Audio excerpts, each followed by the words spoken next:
क्या यह सच है कि संयुक्त राज्य अमेरिका चंद्रमा पर उतर रहा है? इतने सारे संदिग्ध बिंदु क्यों हैं? इस प्रश्न का उत्तर देने से पहले आइए राष्ट्रीय संदर्भ को छोड़ दें और संयुक्त राज्य अमेरिका की क्षमता और ताकत के बारे में बात करें। संयुक्त राज्य अमेरिका, जिसे संयुक्त राज्य अमेरिका के नाम से जाना जाता है, एक समय ब्रिटिश उपनिवेश था जो धीरे धीरे विभिन्न कारकों के कारण विकसित हुआ और एक शक्तिशाली देश बन गया। और द्वितीय विश्व युद्ध में इसने अपनी सैन्य ताकत साबित की। उस समय सोवियत संघ के अलावा दुनिया में कोई ऐसा देश नहीं था जो उसका मुकाबला कर सके। 20 जुलाई 1969 को अमेरिकी अंतरिक्ष यान अपोलो 11 सफलतापूर्वक चंद्रमा पर उतरा और आर्मस्ट्रांग और एल्ड्रिन भी मानव जाति की ओर से पहली बार चंद्रमा पर उतरे। उस समय तकनीक का स्तर आज जितना उन्नत नहीं था, लेकिन दुनिया भर में लगभग 600 मिलियन लोग लाइव प्रसारण देखते थे। वास्तव में अपोलो 8 अंतरिक्ष यान से लेकर 17वें अंतरिक्ष यान तक जब भी वे किसी मिशन को अंजाम देते थे, तो वे दुनिया भर में एक साथ प्रसारित होते थे। लेकिन दुर्भाग्य से उस समय चीन के अधिकांश देशों में लाइव प्रसारण देखने की स्थिति नहीं थी। वहीं संयुक्त राज्य अमेरिका का प्रौद्योगिकी स्तर पहले ही कम से कम 20 वर्षों तक दुनिया में अग्रणी रहा है। हाल ही में कुछ लोगों को संदेह हुआ कि चंद्रमा पर अमेरिका की लैंडिंग फर्जी थी। प्रगति के मामले में इन लोगों में स्वतंत्र रूप से सोचने की क्षमता बिल्कुल भी नहीं होती है।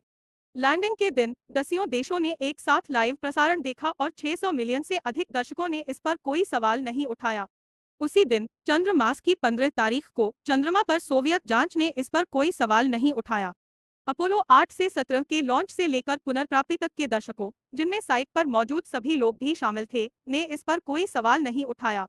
अपोलो लैंडिंग योजना में भाग लेने वाले हजारों विभिन्न देशों के इंजीनियरों ने इस पर सवाल नहीं उठाया। उसी दिन चंद्र माह की 15 तारीख को चंद्रमा पर सोवियत जांच ने इस पर कोई सवाल नहीं उठाया।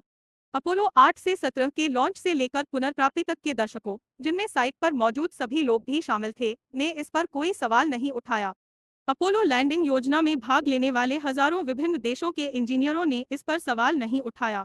पिछले 50 वर्षों में किसी ने भी इस पर सवाल नहीं उठाया। दुनिया की प्रमुख जासूसी संस्था केजीबी ने इस पर कोई सवाल नहीं उठाया। उस समय सोवियत संघ, जो अमेरिका के बराबर था और कोई सफलता पाना चाहता था, ने इस पर सवाल नहीं उठाया। अपोलो 18 से उड़ान भरने वाले सोवियत अंतरिक्ष यात्री ने इस पर कोई सवाल नहीं उठाया। तकसीम 5 वाहक रॉकेट और अपोलो प्रक्षेपण प्रदर्शनी देखने वाले लाखों पर्यटकों ने इस पर कोई सवाल नहीं उठाया। दुनिया में चंद्र ग्रहण और चंद्र ग्रहण पर विशेषज्ञों ने इस पर कोई सवाल नहीं उठाया। इसके बाद चीन के चांद 2 सहित तस्वीरें लेने के लिए चंद्रमा पर गए जांच दल ने इस पर कोई सवाल नहीं उठाया। दुनिया के जिन 100 से अधिक देशों को अपोलो चंद्र मिट्टी के नमूने मिले, उन्होंने इस पर कोई सवाल नहीं उठाया।